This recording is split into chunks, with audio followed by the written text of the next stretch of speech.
Hi, Sir Carl. Ako po si Ricky. Ipinanganak at lumaki sa probinsya ng Bohol. 40 gulang na po ako ngayon. May asawa at 2 anak. Ipinadala ko ang kwentong ito, Sir Carl, hindi para magbigay ng aliw sa iyong mga tagapakinig, kundi para mabigyan sila ng kaunting kaalaman kung papaano kumilatis at makahalata sa mga patibong sa ating paligid. Patibong po na may kinalaman sa kababalaghan, itong tinutukoy ko. Iyon bang hindi gawa ng mga pangkaraniwang tao? Lumaki ako sa puder ng aking mga magulang, pero hindi kalayuan ang bahay ng aking lolo na maraming kaalaman at karanasan sa kababalaghan. Panganay akong apo dahil panganay din si Papa at maaga itong nag-asawa. May malaking lupain si Lolo na may tanim na mais, kamote at kamuting kahoy. Siyempre normal naman iyon sa mga probinsya. Pero ang hindi normal sa lupain ni Lolo. Dahil kahit malayo ito sa kabahayan at marami ang maaring manakaw, ay walang nagtatangkang magnakaw sa produkto ng kanyang mga pananim. Hindi iyon dahil sa takot sila kay Lolo, kundi dahil takot sila sa mga nilalang na namamayagpag sa aming lupain. Nasa grade 6 na ako noong una akong dalhin ni Lolo sa bukid niya. Hindi ko nga alam noong una kung bakit. Kahit naman noong grade 1 pa ako, ay kaya ko nang maglakad ng malayo. Samantala, ang lupain ni Lolo ay lampas kalahating oras lang naman na lakaran. Madalas pa siyang may dalang kalabaw kapag pupunta, kaya ibig sabihin, pwede akong isakay roon kung sakaling mapagod ako sa paglalakad. Nalaman ko ang lahat noong grade 6 na ako. Isang araw noon, isinama ako ni Lolo sa pagpunta sa kanyang bukid. Pagkarating namin roon, ang sabi niya, magpaningas daw ako ng siga 3 tumpo. Hindi ko alam kung bakit kailangan 3 pa. Tapos madalas sabihin ni Lolo na tumahimik ako. Saka siya parang may papakinggan na kung ano na hindi ko naman naririnig. Habang nagpapaningas ako at naglalagay ng mga tuyong kahoy, ay may napansin akong mabilis na pagkaluskos na tumatakbo sa unahan. Kaya agad akong napalingon. Nakatitig ako sa masukal na bahagi sa unahan nang may biglang humawak sa aking braso. Halos lumabas ang puso ko sa aking dibdib dahil sa gulat. Si Lolo lang pala. Nakalagay na ang hintuturo sa pagitan ng labi na sinasabing wag akong maingay. Saglit din siyang nakinig sa mga kaluskos. Tapos dahan-dahang naglakad ng paatras. Pero bago kami makalayo, ay may mga hinagi siyang parang dinikdik na putik. Tapos merong kasamang parang dinikdik na boting dilaw. Kamangyan at insenso daw pala iyon. Lalo pang kumapal ang usok noong mailagay niya iyon. Tapos naglagay din siya sa pangalawang siga. Saka doon kami pumwesto, malapit sa ikatlong paningas na malapit din sa kanyang pinaguhukayan. Nangunguha kasi siya noon ng kamote. Kada makalawa ay umaakyat ng bukid si Lolo para kumuha ng produkto. Tapos idideliver niya iyon sa pamangkin niya na bali pinsan ni Papa na may pwesto sa talipapa malapit sa barangay. Doble na ang presyo kapag naroon na sa talipapa, kaya yung mga kapitbahay namin ay diretso nang umuorder kay Lolo, lalo kapag marami silang bibilhin, kaysa doon sa talipapa na mahal na. Noong makarating nga kami sa pinagpupwestuhan ni Lolo, ay sinabi niya sa akin sa mahinang boses na simulan ko na raw ang paglalagay ng mga kamote sa magkabilang basket na nakalagay sa magkabilang gilid ni Toto. Iyon po ang pangalan ng kalabaw ni Lolo. Palagi niya iyong dala kapag umaalis. Tapos doon lang din iyon inilalagay sa likuran ng kanilang bahay. Kaya sanay na sanay sa tao ang kalabaw na iyon at pwedeng paglakarin sa mataong lugar nang hindi nababalisa. Sa mga oras na iyon ay napansin kong naging balisa ang kalabaw ni Lolo. Samantala, dalawa lang naman kami ni Lolo na naroon. Tumayo naman si Lolo at hinimas-himas iyon sa ulo. Sabi ko naman, "Lo, bakit po? Anong meron? Bakit nababalisa si Toto?" "Mamaya po, ipapaliwanag ko sa iyo ang lahat kapag papauwi na tayo." Tapos nagpatuloy na siya sa pagkuha ng mga laman ng kamote. Nanguha na rin siya ng talbos. Kasama raw iyon sa order ng pamangkin niya para pantinda sa talipapa. Matapos mapuno ng kamote ang magkabilang basket na nakatali sa kalabaw, ay dahan-dahan na kaming naglakad papalayo. Nakakamahigit 15 minutos na siguro kami noon sa paglalakad at malayo na sa lupain ni Lolo noong muli akong magtanong, "Lo, anong meron doon? Bakit naging balisa si Toto?" "Apo, makinig kang mabuti sa mga ihahabilin ko sa iyo ha, para ito sa kaligtasan mo. Pagkalampas sa lupain natin ay merong malaking yungib. Marami ring puno ng balete doon. Naniniwala ang mga matatanda na tirahan iyon ng mga engkanto at iba't ibang mga laman lupa. Noong panahon ng pananakop ng mga Hapon, ay doon sa yungib na iyon nagtago ang pamilya ng lolo ko. At ayon pa sa kwento ng aking lola, walang Hapon ang nakakapunta roon. Kahit pa nakita sila ng mga iyon na papunta roon ang takbo. Hindi naman sila roon masundan. Basta na lang daw magsisigawan na parang takot na takot iyong mga Hapon na nakasunod. Si lolo ko ay isang manggagamot. Kilala niya raw ang mga engkantong naroon at naging kaibigan niya na rin. Kaya may pahintulot siyang magdala doon ng kapamilya para mailayo sa mga mananakop na Hapon. Tapos, iyong mga umaatake sa mga Hapon ay hindi lang iyon mga engkanto na kaibigan ng lolo ko. Pati na rin mga laman lupa at mga sigbin ay kasama sa mga umaatake. Noong mamatay si lolo ko, isang tiyuhin ko ang nagmana sa kanyang mga nalalaman bilang manggagamot. Siya iyong si Lolo Augusto mo na nasa Surigao ngayon. Dahil sa kadugo pa rin naman ako o tayo ng lolo mo, kaya hanggang sa atin ay aabot pa rin ang pahintulot ng mga engkanto na gamitin ang lupain na narito. Hindi nila tayo sasaktan o gagambalain. Kaso nga lang, yung mga sigbin ay parang mga aso lang din sa mundo natin. Maamo kapag nandyan ang amo, pero kapag wala at gutom ang mga iyon, ay saka aatake sa mga makikitang tao.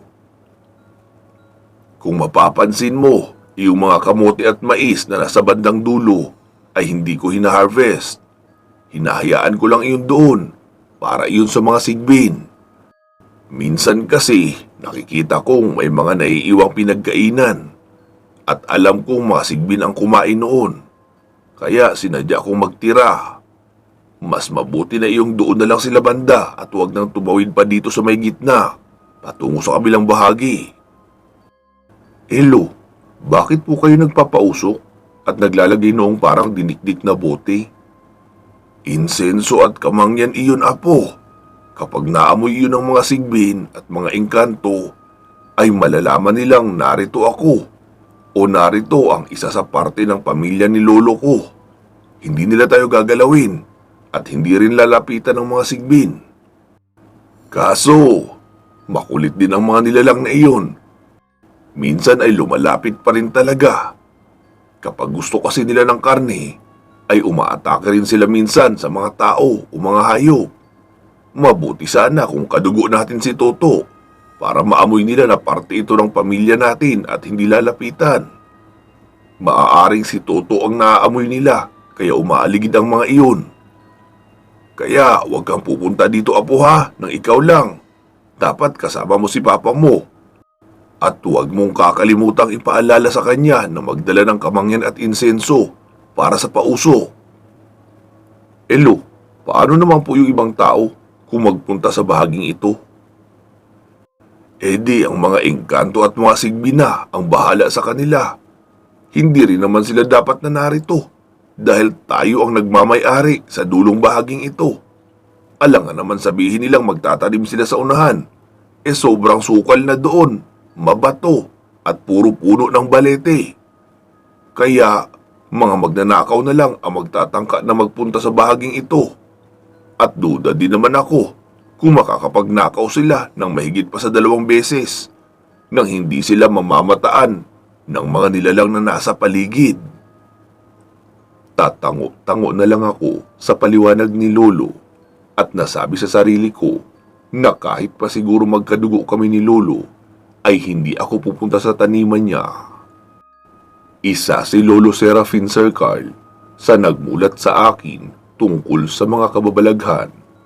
May ibinigay rin siya sa akin na isang maliit na botelya.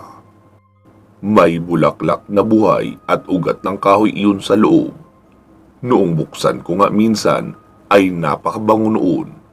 Iyon rin daw ang lana na bumubula kapag may mga laman lupa sa malapit o di kaya mga aswang. Ayoko sanang magbitbit pa noon kasi hindi lang iyon parang alahas na dadalhin na lang basta-basta. Meron iyong mga kasamang bawal at dapat na gawin. Bawal daw iyon dalhin sa kubeta. Bawal na nasa bulsa habang may kinaka ng babae. At bawal din hakbangan. Kung may magtatanong na bakit ko tinanggap at ano ang mga benefits ng bagay na iyon kung bakit ko nagustuhan, ang sabi ni Lolo, magiging malapit sa akin ang kababaihan at mga tao dahil doon. Hindi po malapit na parang ginayuma ha. Magiging magaan lang ang pakiramdam nila sa akin, kaya mas madali magkaroon ng maraming kaibigan. Iyon talaga ang una kong rason kung bakit ko iyon tinanggap. Pangalawa na lang iyong pagiging aswang detector. Nasa 3rd year high school ako noon nang muling nagbuntis ang aking ina. Bali pangatlong kapatid ko na iyon. Ang sabi ni Papa, magpunta raw ako sa bahay nila Lolo at humingi ng mga pangontra laban sa mga aswang at iba pang mga nilalang. Dahil hindi malayong magsimula na ang panggagambala sa amin dahil buntis nga si Mama. Agad naman kaming nagsama ni Lolo at nagpunta sa bukid para manguha. Bali mga tinik ng kawayan, makabuhay at bagakay ang mga pinanguha namin. Sabi ni Lolo ay huwag rin daw akong matakot na magsusungit kapag may matandang aaligid sa labas ng bakura namin at mapansin ang mga pagkukunyaring dahilan na ginagawa nila. Agad ko raw barahin at sabihin, Manang, kung ang buntis kong ina ang sadya nyo, gabi pa po ang oras ng dalaw. Tamang-tama, handa na raw noon sa pagdating nyo sina Lolo at Papa ko. Naisip ko na parang hindi ko yata iyon kayang sabihin. Pero ang sabi naman ni Lolo na kapag sinabi ko raw iyon sa totoong aswang, ay 2 lang ang maaaring mangyari. Matatakot ang aswang na sumalakay dahil nakahanda pala kami.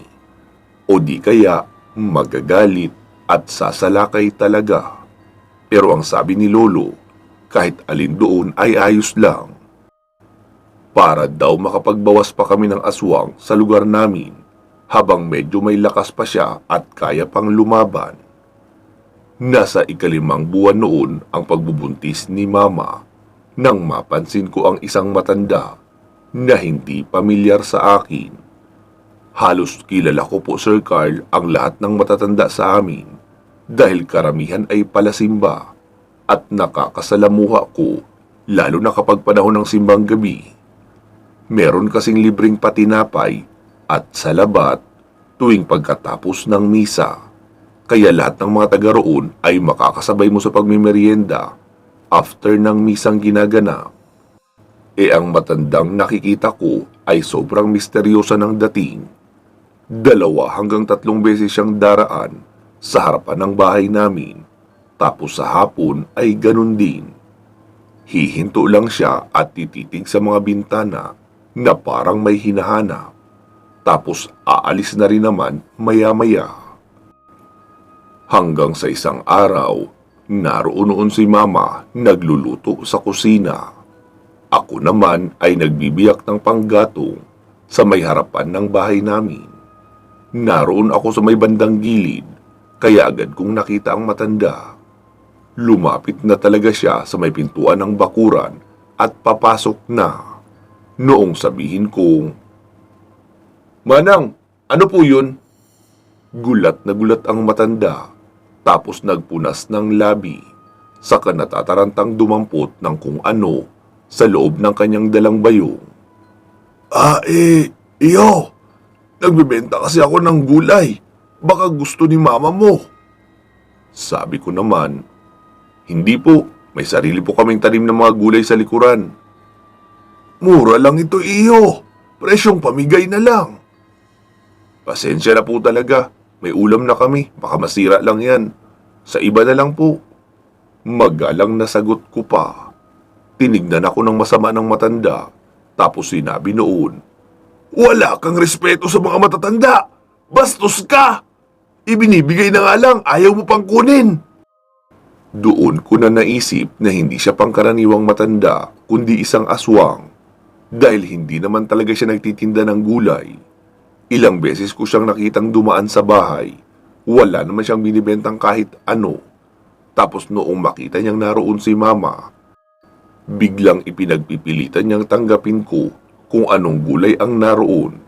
Hindi ko rin kasi nakita dahil naroon pa sa loob ng bayong niya na manipis at parang ang walang laman. Baka ilang pirasong okra lang naman ang laman noon. Kaya doon na ako nagsalita. "Manang, wag po kayong umarte dyan na parang totoong binabastos ka. Bumenta na sa amin ang istilong yan. Alam ko pong ang buntis kong ina ang sadya nyo. Mamayang gabi pa po ang oras ng dalaw. Sigurado hindi pa naman kayo makakapagpalit agad ng anyo dahil tirik pa ang araw, oh. Mamayang gabi po. Tamang-tama at narito sina lolo at papa. May paglalagyan kayo." Nagpatuloy pa siya sa pagmumura ng malulutong. Tapos ibinato sa akin ang bayong nayari sa dahon ng anahaw. Tapos naglakad na ng mabilis papalayo. Ang ginawa ko ay kinuha ko yung gasera namin at posporo.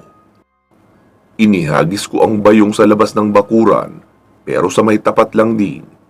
Nakita kong naroon sa unahan ang matanda, titig na titig sa akin. Binuhusan ko ang bayong ng gas at sinindihan. "Manang, ganyan po ang naghihintay sa inyo mamayang gabi, pagbalik mo."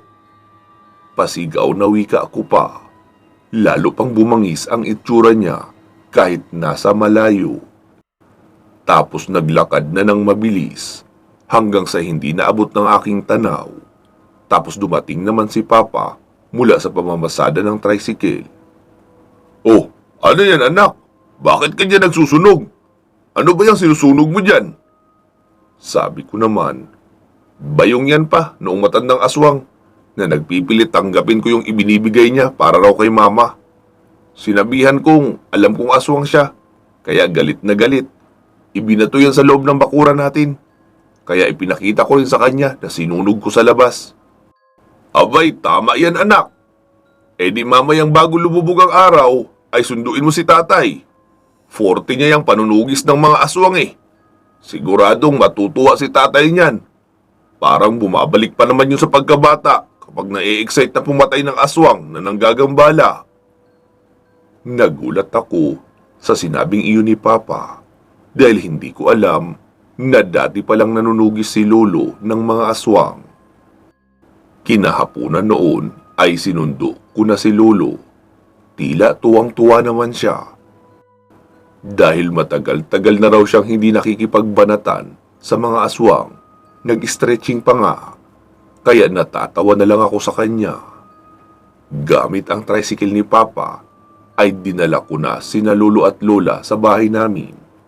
Ini-expect ko talaga na babalikan kami noong matandang aswang sa kinagabihan dahil masyado siyang matapang at makikita ang sobra-sobrang galit sa kanyang mga mata. Sa amin na naghapunan sina lolo at lola. Dahil sa may bisita nga kaming inaasahan, kaya maaga kaming kumain. Tapos ang mga bintana sa kwarto ay pinakuan muna ni Papa ng tabla mula sa loob para hindi raw madaling mabaklas. Pasado 9:00 noong magsabi si Lolo, "Apo, tignan mo nga iyong langis mo kung bumubula ba." Agad ko naman iyong kinuha mula sa likuran ng altar. Doon ko kasi iyon inilagay kapag nasa bahay lang ako. Nakita kong bumubula nga iyon. "Opo, Lo. Eh di ibig sabihin, narito na ang inaasahan nating bisita." Kinuha ni Lolo ang karton na pamaypay, tapos doon nag-drawing. Siya raw ang hahamon sa aswang, tapos kapag susugod na, ay lalabas kami ni Papa sa magkabilang gilid at babato ng sibat na yari sa mabigat na kawayan. Hindi po iyong bagakay ha, magaan lang kasi yun at hindi babaon kung ibabato lang. Pangmalapit ang saksak talaga ang pwede roon sa bagakay. Naunang lumabas ng bahay si Lolo, dala ang mahabang upuan at doon na upo sa may gilid ng bakuran. May naririnig na kami noon na angil sa may unahan kung saan may matataas na talahiban. Sabi ni Papa na sa kusina ako lumabas, tapos tatalo na lang siya sa bintana sa kusina para makapunta naman siya sa likuran. Narinig kong sinabi ni Lolo, "Mukhang dayo ka rito ah, kaya hindi mo kilala ang pamilya ko. Mabuti na rin iyong naparito ka para magkakilala tayo." Nang biglang may bumangga sa bakuran namin, dinig ko ang pagkabali ng mga kahoy roon. Luma na kasi ang bakod na kahit sipain ko lang sa katamtamang lakas, ay mababalik na rin talaga. Bahagya akong sumilip, nakita kong naroon ang isang malaking baboy. Payat iyon pero matangkad. Alam niyo iyong itsura ng inahing baboy na hyper o iyong hybrid? Ganun iyon katangkad. May kanipisan ang katawan pero kulay itim at nangalisag ang mga balahibo. Nasabi ko na lang sa isip na mas madali iyong matamaan dahil malapad at malaki. Hindi kagaya noong mga baboy na maliliit at bilugan. Umangil iyon na parang hindi naman sa baboy, basta galit na galit at masakit sa tenga ang tunog. Hanggang sa marinig kong sumigaw si Lolo, "Ngayon na!" Mabilis akong lumabas at buong puwersang ibinato ang hawak kong sibat na kawayan. "Boom! Panis!" Pasigaw ko pa na wika dahil hindi talaga iyon mahirap tamaan dahil malapad. Sapul iyon sa katawan. Pero mukhang mas asintado si Papa kaysa sa akin dahil sa liig niya iyon tinamaan. Lumapit naman si Lolo at sumaksak rin gamit ang kawayan. Umaangil pa rin iyon pero pahina na ng pahina. Sabi ni Lolo, "Akala mo, basta-basta ka nalang makakapili ng lugar na gagawin mong kainan. Mali ka doon, tanda! Apo, saksakin mo na!" Wika pa ni Lolo, kaya binunot ko na ang mahabang itak na nakalagay sa aking tagiliran at isinaksak iyon sa liig ng baboy. Kahit hinang-hinana, ay hindi pa rin talaga nawawala ang pagliliwanag ng pula ng mga mata noon. Kumuha si Papa ng tali at tinalian ang dalawang paa noon, tapos tinalian din sa liig. Sabi pa ni Papa na pumasok na raw ako sa loob ng bahay at magtrangka ng mabuti. Dadalhin daw nila sa unahan ang baboy para doon ilibing. Hindi raw pwede na patigalin pa iyon na nasa loob ng aming bakuran dahil baka magbalik na sa pagiging anyong matanda tapos may taong mapadaan at makita iyon.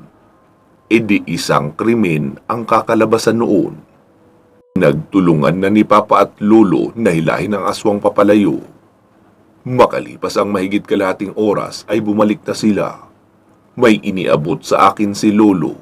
Siguro mga 3 pulgada ang haba. Matigas iyon na parang pinatuyong balat ng baka. Sabi ko naman, "Ano ito, Lo?" "Dila yan ang aswang, Apo." Agad ko namang nabitawan dahil nandiri ako. Tawa naman ang tawa si Lola. "Lo, bakit yun naman ibinigay yan sa akin? Kadiri naman kayo, Lo." "Ano ka ba, Apo? Ikaw ang susunod na henerasyon ng tagatugis ng mga aswang sa atin. Mas matapang ka pa nga kaysa dito sa tatay mo. Bukas ng 6:00 ng umaga, magpaningas ka ng baga. Tapos, lagyan mo ng insenso at kamangyan. Hatiin mo ang dila na iyan sa 2. Sunugin mo ang kalahati hanggang sa maabo. Para kumalat ang amoy. Pangingilagan ang bahay na ito ng ibang mga aswang. Tapos sa hapon, ay iyong kalahati naman ang ipausok nyo. Sige na, Apo, ihatid mo na kami sa bahay at nang makapagpahinga na rin kami." Wika pa ni Lolo. Tatango-tango naman ako. Tapos inihatid ko na sila ni Lola papabalik sa kanilang bahay. Mula sa araw na iyon ay wala nang nagparamdam sa amin. Kahit iyong mga tunog ng tiktik sa gabi ay nawala na rin. Matiwasay na nakapanganak si Mama. Dinala namin siya sa isang maternity clinic. Hindi rin naging komplikado ang kanyang panganganak. Dahil umaga noong magsimula siyang mag-labor, tapos pasado 1:00 ng hapon ay nakapanganak na siya. Kaya wala kaming karanasan sa kababalaghan noong araw na iyon. Noong makatapos ako ng high school, ay lumipat na ako sa syudad. Nagbo-boarding house lang ako doon para mag-aral ng kolehiyo. Doon ko na nga nakilala si Raven. Taga roon siya sa syudad kung saan ako nag-aaral. Bali magkaklase kami sa halos lahat ng subjects. Kaya naman, naging malapit kami sa isa't isa. Isang araw noon, naroon kami sa isang malaking puno sa likuran ng mga school building. Presko kasi roon. Tapos napadaan ang isa sa mga janitor. Sabi pa noon, "Sir, huwag kayong tatambay dyan. Baka mabuyagan kayo." Bali iyong mabuyagan po ay iyong mabati o mapagtripan ng mga engkanto o lamang lupa. Sabi naman ni Raven, "Sus, Manong, nagpapaniwala ka sa mga ganyan. Hindi po totoo yan." Agad namang sumagot ang matandang janitor, "Naku sir, totoo po iyon. Sa katunayan po niyan, ilang estudyante na ang umalis dito dahil ayaw tigilan ng mga laman lupa na nagpapakita sa kanila. Diyan daw sa punong iyan nila unang nakita ang mga may kakaibang itsura ng nilalang at hanggang sa pag-uwi nila ay nagpapakita pa rin." "Ay, Manong, nalipasan lang siguro ng gutom ang mga iyon, kaya kung ano-ano ang mga sinasabi." "Basta po sir ha, hindi ako nagkulang sa pagbibigay ng babala sa inyo." Wika pa ng janitor at umalis na. Dahil sa naniniwala nga ako sa mga kababalaghan, kaya gumawa na lang ako ng alibay para umalis doon. "Tol, tara, doon muna tayo sa kantin. Nagugutom ako eh. Magpapansit muna ako roon. Tsaka, naroon ang mga magagandang chicks. Tapos tayo, narito sa likod, nagtatago." "Hay, Ricky, wala kang mapapala sa mga babae rito. Karamihan, mga probinsyana lang din. Kita mo nga ang karamihan, no? Maiitim. Kung meron mang medyo may itsura, hindi naman marunong mag-ayos ng sarili. Kaya, mas gusto ko nang magpalamig dito kaysa abalahin ang mata ko sa paghahanap ng magaganda. Walang-wala ang mga babae dito sa mga chicks ko sa Maynila." Iyong si Raven kasi Sir Carl ay sa Maynila lumaki. Tapos kumuha ng kursong engineering. Kaso puro naman pagbubulakbol ang ginawa. Kaya raw siya iniuwi ng kanyang ina sa Bohol. Tapos noong mag-aral siyang muli, ay kursong commerce na ang kinuha para mas madaling makatapos kumpara sa engineering na masasabing pang matalino talaga. Kaya iyong si Raven ay mas matanda sa akin ng 3 taon. Tuwing mapapasama kami sa ibang mga kaklase na magkukwentuhan tungkol sa kababalaghan, ay madalas niyang sabihin na probinsyano daw talaga kami. Kung ano ang ikwento ng mga lolo at lola namin, ay naniniwala daw kami agad. Tapos sabi niya, "Ikaw Joel, yung mga aswang-aswang na sinasabi mo, may nakita ka na ba talaga?" Sabi naman ng kaklase namin si Joel, Oo. Anong itsura? Nasaan yung aso noon eh? Di aso yun. Porket nakita nyo ang aso na galit at gutom, ay sasabihin nyo ng aswang na agad. Normal naman sa mga aso ang pamumula ng mata kapag natututukan ng liwanag, at iyong paglalaway ay dahil iyon sa gutom sila. At kung hindi pangkaraniwan ang pagiging mabangis, ay maaaring nasiraan na rin iyon ng bait. Normal din na nangyayari iyon sa mga aso na walang nag-aalaga, na masiraan ng bait dahil sa gutom. Kaya kapag makakakita ng tao, ay mga habol at lalapa talaga. Kaya maling sabihing aswang na agad. Ano pa kaya kung katulad ng mga wolf sa Amerika ang makita nyo? Di mas lalong aswang na talaga ang turing nyo roon. Nanahimik naman ang mga kaklase namin dahil sa pagkapahiya. Ako kasi ay hindi naman nagbibida-bida tungkol sa karanasan ko sa aswang, lalo at sarado ang utak noong si Raven. Kapag kausap mo nga ay parang alam niya lahat, walang nananalo sa kanya sa debate sa kahit anong topic, kaya tiklop ang kanyang mga nakakasagutan. Kung sa mga babae naman ay hindi siya nahihiya. Presko pa nga siya masyado kung mag-approach. Ang sabi niya kasi na kung umalis ang babaeng binubola niya, idi kawalan daw nila dahil nagmula siya sa pamilyang may sinasabi sa buhay. Naisip ko nga, bakit ba ako nagkaroon ng ganitong kaibigan? Malayo naman ito sa ugali ko. Siya lang din naman kasi ang sunod ng sunod sa akin. Wala rin akong mahanap na ibang masasamahan kasi gusto ko palagi sa tahimik lang na lugar, mag-aral at tumambay sa mga puno kapag walang klase. Ang ibang mga kaklase ko ay abala sa kung ano-anong mga activities. Kaya si Raven lang din talaga ang nakakasama ko sa pagtambay sa ilalim ng mga puno. Isang araw, may event sa school namin. Required na umattend lahat ng estudyante. Kaya syempre, umattend ako at kasama ko rin si Raven. Nakita kong may dala siyang motor. Sabi niya kasi na doon lang kami sa labas ng campus magkita. Tol, kaninong motor yan? Tanong ko pa sa kanya. Kay Tito, bunsong kapatid ni Mami. Inaawitan ko kasi si Mami. Nabilan ako ng motor. Kaso, ayaw eh. Dahil noong may kotse ako sa Maynila, kung saan-saan ako nakakarating, at hindi na ako pumapasok ng school. Kapag may motor daw ako dito, ay hindi rin malayong maulit ang mga pinaggagawa ko sa Maynila. Papahiramin na lang daw ako ni Tito ng motor niya paminsan-minsan kapag may ganitong mga lakad ako sa gabi dito sa school. Tatango-tango naman ako sa mga sinabi niya. Naisip kong tamang-tama, makakatipid ako kasi hindi na ako sasakay ng jeep papauwi sa boarding house. Pwede naman ako makisabay kay Raven. Gayong on the way din naman ang boarding house ko papunta sa bahay nila. Nasa may gilid ng stage kami noon nanonood ng programa nang may dumaang magandang dalaga. May dala iyong soft drinks na nasa baso, tapos iyong lalaki sa kabilang gilid ay biglang umatras at nasiko ang kamay ng dalaga. Kaya natabig iyon at tumapon sa mukha hanggang sa damit ni Raven. Mabilis kasi akong nakaatras dahil malayo pa lang ang babae ay nakatingin na ako roon. Hindi ko kasi maintindihan kung bakit parang nahihiwagaan ako sa dating niya.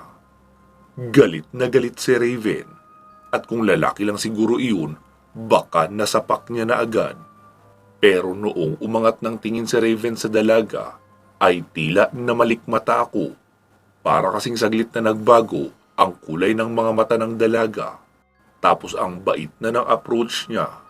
Sabi niya pa, "Okay ka lang, miss? Loko yung lalaking yan ah. Bigla-bigla umaatras. Nasiko ka tuloy." Sabi naman ng babae, "Okay lang ako kuya. Sorry ha, natapunan kita ng soft drinks." "Okay lang miss, magpapalit na lang ako ng damit. May extra naman akong dala." Sagot niya naman doon na sadya kong ikinagulat. Kasi noong nakayuko siya ay nagmumura na siya sa galit. Bakit noong magkatinginan sila noong babae ay hindi na siya galit? "By the way, I'm Kari." Wika pa ng dalaga sabay abot ng kamay kay Raven. "I'm Raven." "Hi Raven. Sorry uli sa nangyari and see you around." Sagot namang muli ng dalaga tapos tatango-tango lang si Raven. Noong makalis na ang magandang dalaga ay tinapik ko si Raven sabay sabing, "Oh, anong nangyari? Bakit bigla kaya tang bumait? Noong matapunan ka ay parang sasapakin mo na eh." "Ano ka ba naman pare? Babae yun. Tsaka nagsorry naman, kaya okay lang yun." "Ah, okay." Maiksing sagot ko pa, kahit takang-taka ako sa paliwanag niya. Madalas kasi masungit si Raven sa mga babaeng kaklase namin. May pagka matapobre kasi yun si Raven. Maliit ang tingin niya sa mga babaeng probinsyana, lalo na kung nagmula lang sa simpleng pamilya. Kinabukasan, habang naroon kami sa isang puno sa harapan ng building, nang magiging next subject namin, ay nakita kong may papalapit na babae. Medyo malayo pa iyon, kaya hindi pa ako masyadong pamilyar kung sino. Noong makalapit, ay nakita kong ang dalagang iyon na nagpakilalang si Kari. "Hi Raven, wala kang klase?" Tanong pa noon. Sabi naman ni Raven, 15 minutes pa. Ikaw?" "Ganun din. 15 minutes pa rin bago sa first subject ko." Sabi naman ni Raven, "Ito nga pala ang kaibigan kong si Ricky." "Hi Ricky." Pero hindi man lang ako noon tinignan. Nakatitig lang talaga siya kay Raven. Tapos may kinuha sa bag. "Ipinagdala pala kita ng nilupak. Pang peace offering." "Pasensya ka na Ricky, maliit lang ito. Hindi ko naman alam na may kasama palang kaibigan palagi sa Raven. Next time ka na lang." "Sige na Raven, kainin mo na yan. Bagong gawa yan ng nanay ko." Wika pa ng dalaga. Sabi naman ni Raven, "Ano ito? Hindi mo alam kung ano ang nilupak? Di tikman mo muna, tapos saka ko ipapaliwanag sa iyo kung saan yan gawa." Agad namang binuksan ni Raven ang plastic. Tapos inalis ang nakabalot doon na dahon ng saging, saka kinain ng laman. "Wow, ang sarap pa. Lasang may saging." "Oo, kasi gawa yan sa saging na nilagyan ng kinayod na nyog at kaunting gatas." "Siya nga pala Raven, gusto ko mamasyal mamayang hapon after class. Available ka ba? Para kasing ang boring naman kung mag-isa lang ako maglalakad-lakad sa Town Plaza. Bibili rin ako ng stockings. Mabilis mag-run ang mga stockings ko eh, dahil sa mga natuklap na pintura sa upuan." Agad namang sumagot si Raven, "Ah, oo, pwedeng-pwede ako." Sabi ko naman, "Tol, papaano ang report natin? Ako na nga ang nag-research noon. Ako pa rin ang magsusulat sa Manila paper." Sabi naman ni Raven, "Tol, pagbigyan mo na ako. Babawi ako sa iyo sa susunod." Tatango-tango na lang ako. Wala na nga akong nagawa. Magmula noong makilala ni Raven si Kari, ay tila bigla na siyang nagbago. Wala naman sana akong pakialam sa kanya. Kaso, nadala niya na ako sa bahay nila at naipakilala sa kanyang mami. Nakiusap sa akin ang mami niya na si Mrs. Vergara na kung maaari ay gabayan ko raw ang kanyang anak para hindi mapariwara uli. Ikinuwento rin sa akin ang samot-samong gulo na kinasangkutan ni Raven, kaya nila inilipat sa Bohol. Sabi ko naman na sige, ipapartner ko si Raven sa mga team project at mukhang kahit ayoko ay wala akong mapagpipilian. Walang gustong makipag-team up kay Raven dahil hindi naman iyon matalino.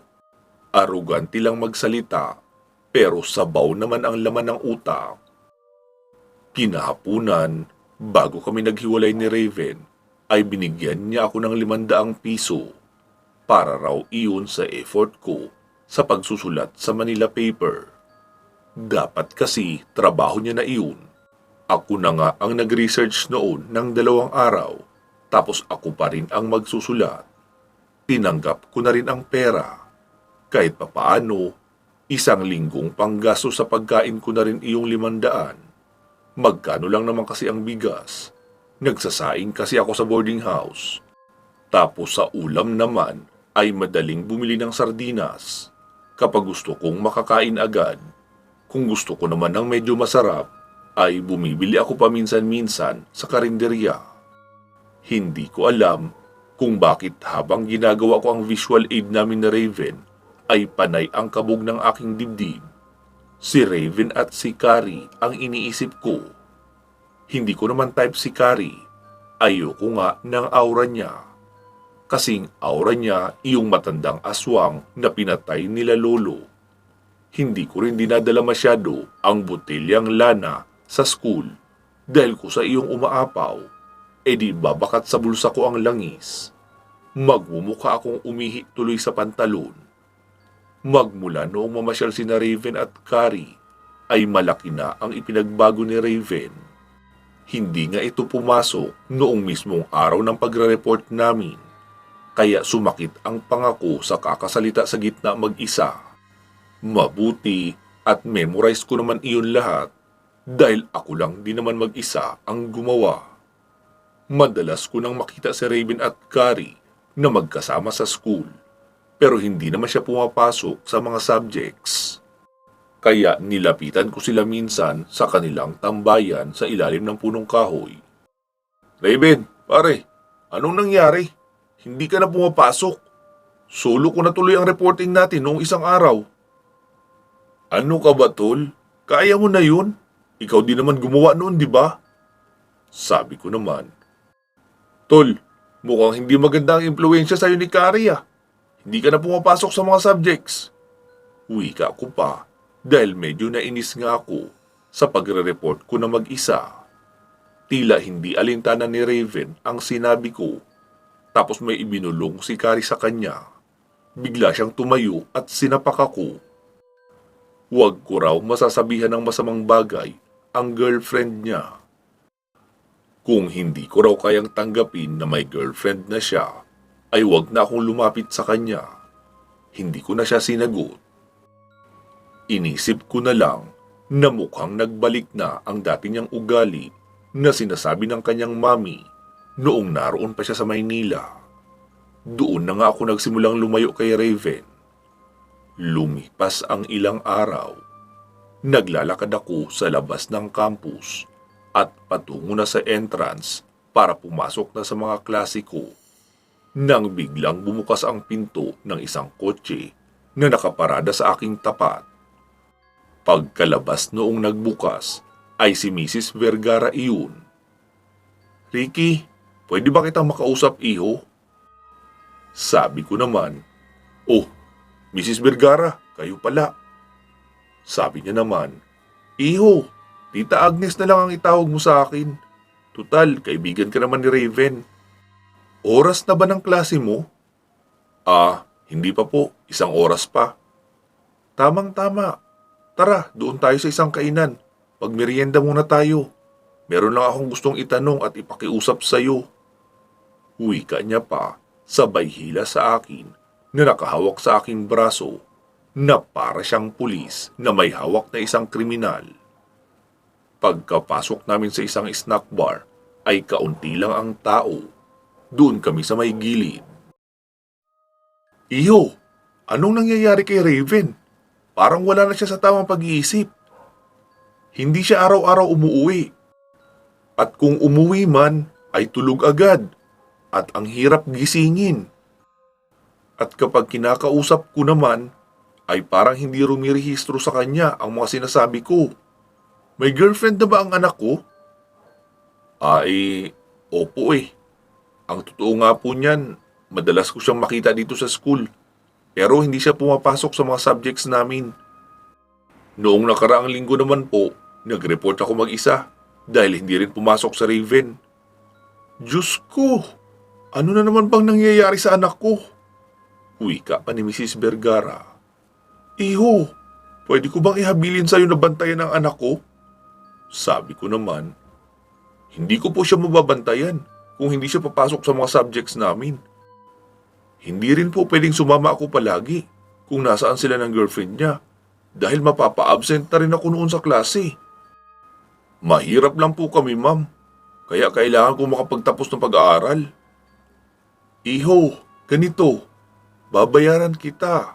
Parang sweldo. Ang gagawin mo lang ay babantayan si Raven sa mga oras na wala kang pasok sa mga subjects. Sakyan mo lang ng sakyan ang mga lakad niya. Ang gusto ko lang naman malaman ay kung saan siya nagpupunta tuwing hindi siya umuwi sa amin. May inilabas na sobre mula sa bag si Mrs. Vergara. Heto iho, paunang bayad. Imbestigahan mo na rin kung taga saan ang babae at kung anong background ng pamilya niya. Kung kailangan manuhol ka rin sa iba para sa impormasyon, gawin mo.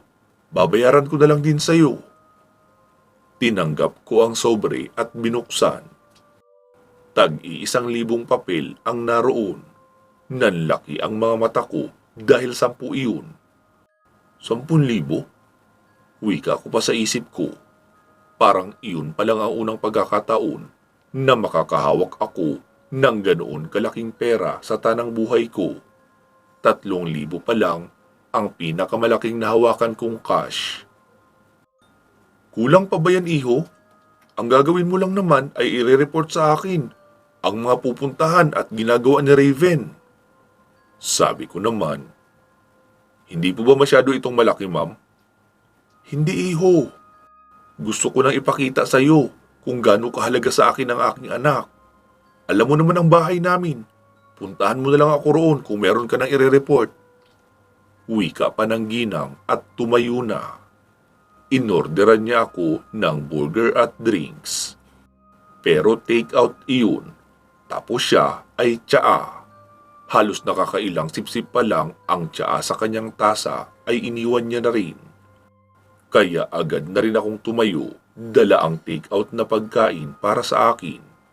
Wala nang lingon-lingon si Mrs. Vergara at diretsong sumakay sa kotse na nakaparada. Ako naman ay nagtuloy na sa pagpasok sa school. 10 minutes na lang kasi ay start na rin ang klase ko. Iniisip ko kung tama bang tumanggap ako ng pera para ipagkanulo si Raven. Pero hindi naman yata iyon pagkakanulo. Pagtulong pa nga iyon na makaiwas siya sa kapahamakan. Tsaka 10,000 iyon. 2 sem ko na iyon na tuition. Kasi wala pang 5,000 ang 1 sem na tuition ko. Malaking kagaanan iyon para sa aking pamilya. Napagdesisyonan kong gagawin ko ang trabahong inaalok sa akin ni Mrs. Vergara. Kinahapunan ay naglibot-libot ako sa campus habang hinahanap sina Raven. Nakita ko siyang nakaupo sa likurang bahagi ng isang building kasama si Carrie. Nilapitan ko sila at sinabing, "Tol, pwede ba kitang makausap ng sarilinan?" Sabi niya naman, "Kung ano man yung sasabihin mo, ay sabihin mo sa harapan ng girlfriend ko dahil wala kaming lihiman sa isa't isa." Sumagot naman ako, Tol, magsosorry sana ako kasi masyado akong naging sensitive. Naninibago lang siguro ako na nagka-girlfriend ka, kaya ko iyon nasabi. Sana mapatawad mo ako." Lumapit naman ang bibig ni Carrie sa tenga ni Raven at may ibinulong. Tapos sabi ni Raven, "Sige tol, pinapatawad na kita. So, best friends na tayo ulit?" Tanong niya pa, sabay alok ng kamay para sa isang lamano. Sabi ko naman, oo, walang problema. Tsaka kung gusto mo pang ituloy ang mga subjects mo, ako na bahala sa exam mo, papakopyahin kita. Ako na rin ang gagawa ng mga projects mo para may grades ka rin. Nice! Isa ka talagang tapat na kaibigan, Ricky. Uwi ka niya pa, sabay tapik sa akin sa balikat. Isang Biyernes noon, bago mag-uwian, ay sumama muna ako kina Raven na tumambay sa isang maliit na videoke bar. Mahilig sa gimmick si Carrie, pero ayaw niyang merong ibang kasama. Bali ako lang ang allowed na sumama sa kanila. Sabi ni Raven sa akin, Tol, mamayang madaling araw, uuwi si Carrie sa kanila.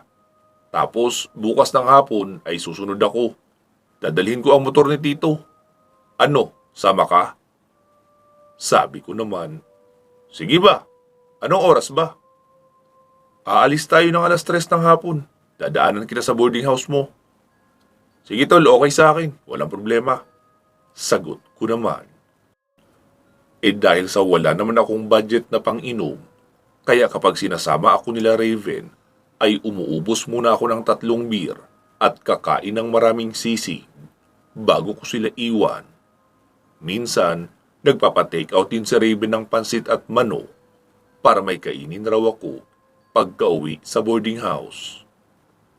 Medyo nakokonsensya tuloy ako dahil wala siyang kaalam-alam na kaya lang naman ako nakadikit sa kanya dahil pinapaimbestigahan siya ng kanyang ina. Kinabukasan ay nagtanong-tanong ako sa ibang mga nakatira sa boarding house tungkol sa lugar nila Carrie. Iyong katulong na siyang tagalinis ng banyo at buong boarding house ang nakausap ko na merong alam. Sabi niya, alam mo Ricky, dati kinakatakutan ng lugar na iyon dahil sa kwentong aswang. Pero noong maglaon at dumami na ang tao, ay hindi na rin naman masyadong kinakatakutan. Maliban sa tinatawag nilang look. Sobrang looban na noon. May ilang pamilya ang nakatira doon. Ayon sa mga kwento, iyon na lang ang mga natira. Sa orihinal na pinaghihinala ang mga aswang. Kaya kung may pupuntahan ka doon, ay ayos lang. Basta wag lang sa look. Nagpasalamat naman ako kay Aling Kidang dahil sa impormasyon. Tapos binigyan ko siya ng 2 hiwa ng manok mula sa take-out kagabi na libre ni Raven. Bago pa mag 3:00 ay naroon na sa boarding house ko si Raven. Sabi niya, maganda raw sa lugar nila Carrie. May ilog din daw doon, kaya magdala ako ng panligo at bihisan. Linggo ng hapon na raw kami uuwi. Tinanong ko naman si Raven kung saan iyon bandang bahay nila Carrie.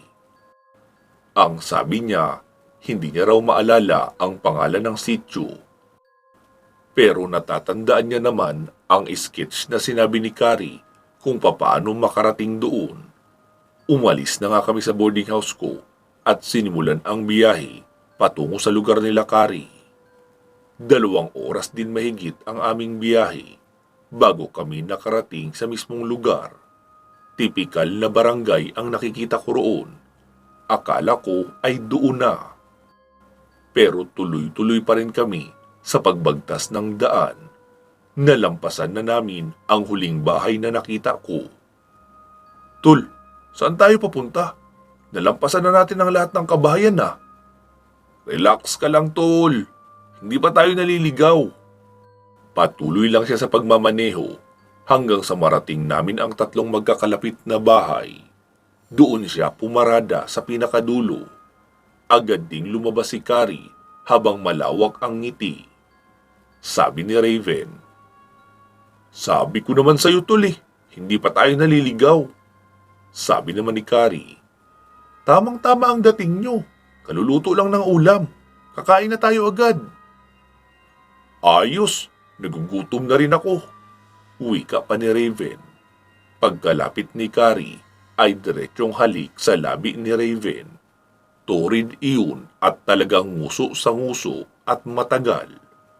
Parang ako ang kinakabahan para sa kanila dahil baka magalit ang mga magulang ni Kari kapag makita silang ganun kung maglampungan.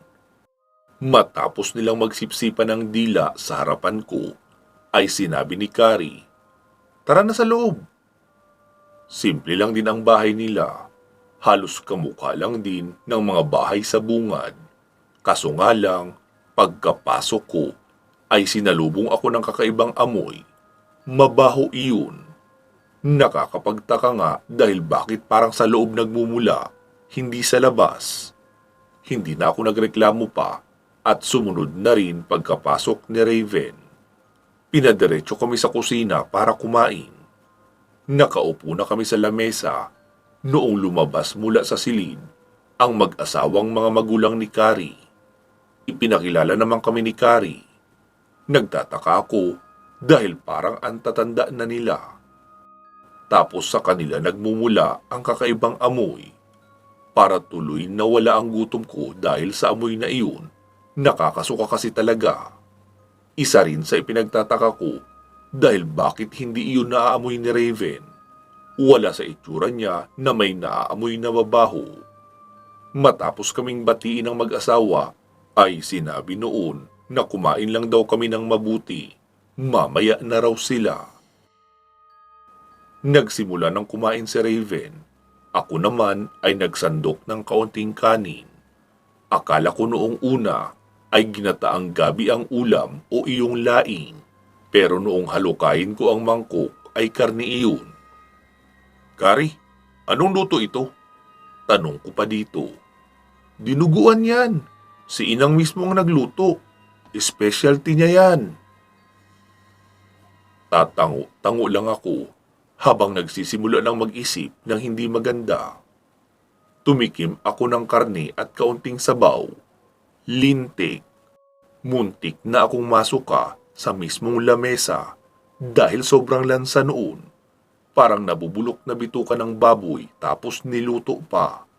Mukhang doon nagmumula ang kanina ko pang naaamoy na mabaho. Dinura ko iyon pero naroon pa rin sa plato ko. Kanin na lang ang kinain ko paunti-unti. Si Kari naman ay abala sa pagsubo kay Raven. Halos apaw ang kutsara sa ulam na dinuguan sa bawat pagsubo ni Kari. Si Raven naman ay walang tanggi. Tuwang-tuwa pa ito dahil ang sweet daw ng girlfriend niya. Dapat daw mag-girlfriend na rin ako para hindi ako magmukhang third wheel sa mga lakad namin. Sabi ko naman na sige, sisimulan ko ng maghanap. Noong malingat sila ay kinuha ko yung dinura ko at itinapon sa ilalim ng upuan. Nauna akong tumigil sa pagkain. Sabi pa ni Kari na kumain pa raw ako. Sabi ko naman na busog ako. Nagmerienda naman ako ng kanin bago umalis ng bahay. Pero ang totoo ay hindi. Sabi ko ay doon muna ako sa labas. Madilim na noon. Dinukot ko ang lighter at iyong maliit na botelya. Naku po, non-stop ang pag-angat ng maliliit na bula. Ibig sabihin, marami ang aswang na malapit sa akin. Matapos makakain, naroon lang kami sa sala. Tinanong ko si Kari kung saan kami matutulog ni Raven. Sabi niya naman na si Raven ay doon mismo sa kwarto niya. Tapos ako ay doon sa sala. Sabi ko naman kay Raven, "Tol, sa bayan na lang kaya tayo matulog. Tapos balik na lang tayo ulit dito bukas." Sabi niya naman, "Sira ka ba, Tol? Bakit ako aalis? Mukhang sigurado na rito ang iskor ko. Tatalikuran ko pa ba?" Hindi na ako nakasagot. Pilit akong umiisip ng paraan para makaalis sa lugar na iyon. Positive, iyon na nga ang lugar na tinatawag na Loo at mga aswang ang mga nakatira roon. Sabi ko na lang, "Tol, masama ang tiyan ko eh. Pahiram na lang muna ako ng motor. Bibili ako ng gamot sa bayan. Tsaka, maghahanap na lang din muna ako doon ng kakalinga sa akin. Nakakaingit ka rito eh. Baka bukas na ako bumalik." Sabi niya naman, "Ikaw ha? May tinatago ka rin palang bangis. Sige, Humanap ka sa bayan ng mapagbubuhusan mo ng init ng katawan. May pera ka ba dyan?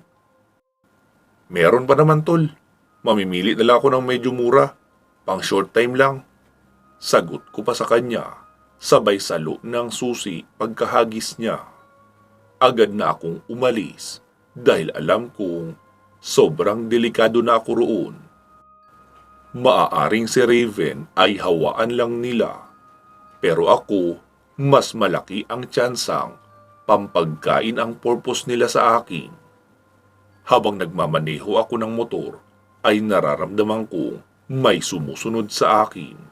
Dahil nakikita kong gumagalaw ang mga dahon sa likuran na parang mabilis din ang takbo ng nakasunod. Kaya medyo nakapatayo na ang posisyon ko habang panay ang piga ng silinyador ng motor. May nakikita rin akong ibong lumilipad sa itaas ko dahil natatakpan ang kaunting liwanag mula sa buwan. Naloko na! Hinahanting na ako ng mga aswang. Mukhang alam na nila na tumatakas ako. Wika ko pa sa aking sarili. Kahit may mga lubak ay bihira akong magminor. Ilang beses akong muntika ng madisgrasya ng malala. Pero nakakakapit pa rin ako ng mahigpit para hindi tumalsik. Hanggang sa makarating ako sa may kabahayan sa bungad ng lugar. Doon na ako nagminor ng pagpapatakbo. May mga tao na rin kasi sa daan. Huminto ako sa isang tindahan upang bumili ng maiinom. Hirap na kasi akong makahinga sa sobrang hingal at sunod-sunod na malalakas na kabog ng aking dibdib. May isang matanda ang naroon nakaupo sa may tindahan. Matanda na talaga iyon at puti na ang mga balbas. Saan ka galing, iho? Bakit parang napansin kong mula ka sa direksyong iyon? At hingal na hingal ka pa. Sa dulo po.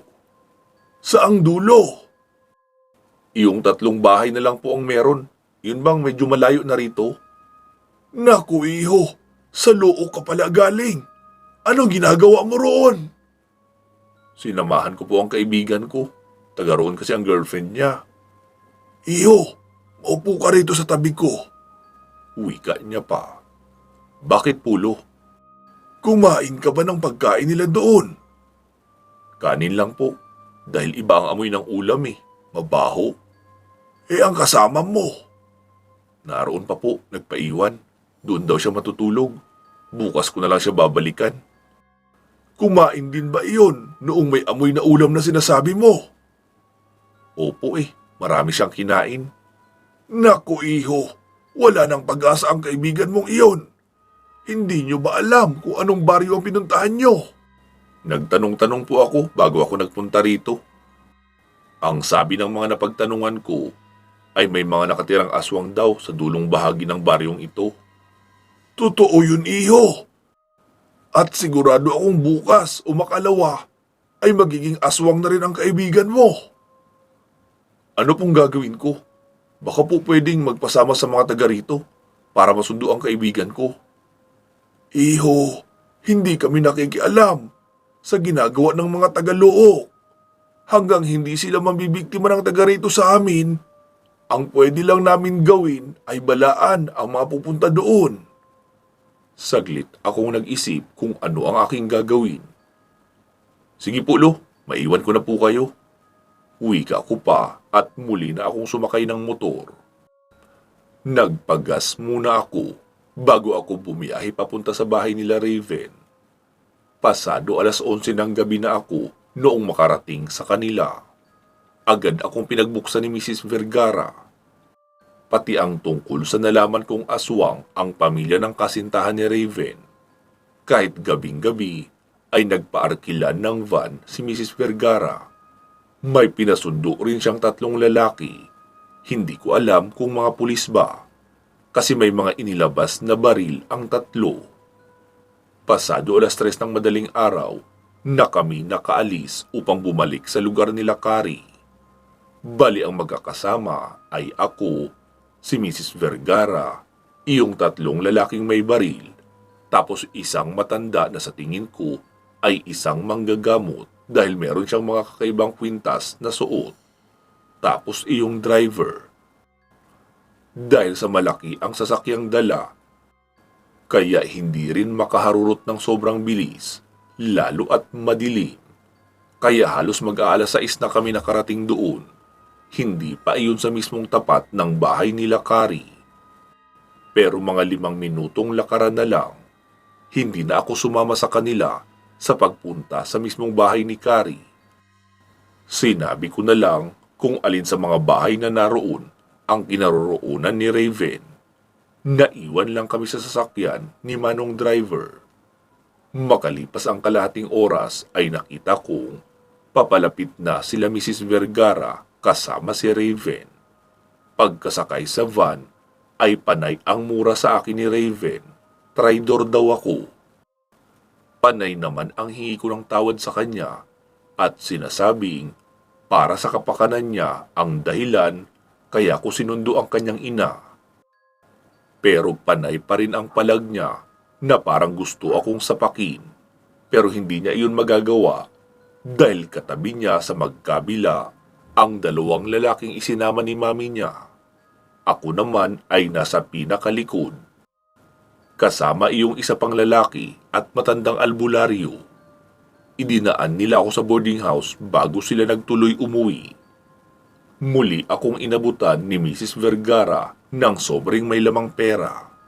Hindi ko na muna binilang dahil kailangan kong kumain at matulog.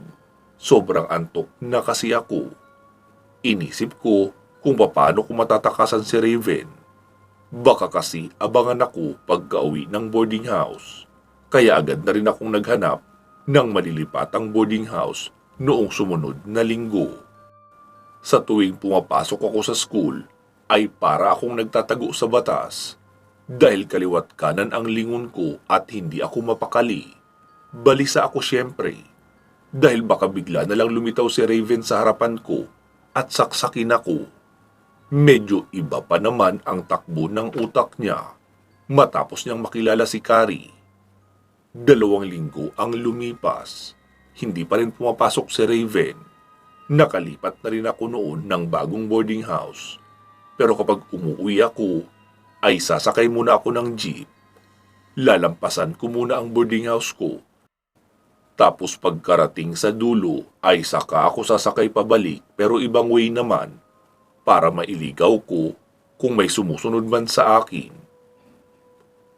Paranoid na kung paranoid, pero mas mabuti na ang nag-iingat. Naisipan kong dumalaw sa bahay nila Raven. Halos 10 minuto akong nakatanaw sa malayo kung makikita ko bang lalabas si Raven. Pero hindi. Hanggang sa bumukas ang gate. Lumabas ang matandang nakasama namin dati. Kasama din na lumabas si Mrs. Vergara, kaya lumapit ako ng bahagya. Noong makaalis na ang matanda ay nakita naman ako ni Mrs. Vergara, kaya nilapitan niya ako. Sabi ko kaagad, Ma'am, kumusta na po si Raven? Tumulo na lang ang luha niya at ilang segundo pa bago sumagot. Iho, wala nang pag-asa ang anak ko. Ha? Mamamatay na po siya? Sabi niya naman, hindi iyon. Mas malala pa sa mamamatay. Hindi ko po kayo maintindihan, ma'am. Iho, naging aswang na talaga siya. Kapag sumasapit ang gabi, ay nagbabago na ang asal niya. Panay na ang kanyang pagwawala. Kaya kinadena na namin. Kung umaga naman, ay tulog na tulog siya at walang lakas. Karni lang ang gusto niyang kainin. Pero hindi namin binibigyan. Tuloy-tuloy din ang gamutan ni Lolo Tulio. Pero ang sabi niya, wala na raw talagang pag-asa. Parang hinihintay na lang namin na malagutan siya ng hininga. Kung bibigyan naman namin siya ng karne, ay magiging tuloy-tuloy na iyon. Isa na siyang aswang. Mas gugustuhin kong mamatay si Raven kaysa mapasama pa ang reputasyon niya at tawagin siyang aswang. Sabi ko naman, pasensya na po ma'am. Wala akong nagawa para pigilan si Raven na magpunta sa lugar na iyon. Masyado po kasi siyang matapang. At nakita niyo naman ang katawan ko kumpara sa kanya. Kapag hindi ko sinasang-ayunan ang gusto niya, ay bigla na lang nananapak. Kaya nga po, hirap akong gumawa ng paraan eh. Kaya nga noong makakita po ako ng kaunting pagkakataon para makapagsumbong sa inyo, ay ginawa ko kaagad. Sabi naman ng ginang, wala kang kasalanan, iho. Ang sabi ni Lolo Tulio, matagal lang nagsimula ang panghahawa kay Raven. Hindi lang noong magpunta kayo sa Luok. Bale, huling bahagi na iyon. Kaya wala na rin tayong magagawa para mapigilan pa iyon kung matagal na palang nasimulan. Pasensya na po, ma'am. Sige po, aalis na ako. Sige, iho. Salamat din sa'yo. At least nabawi pa namin ang anak ko.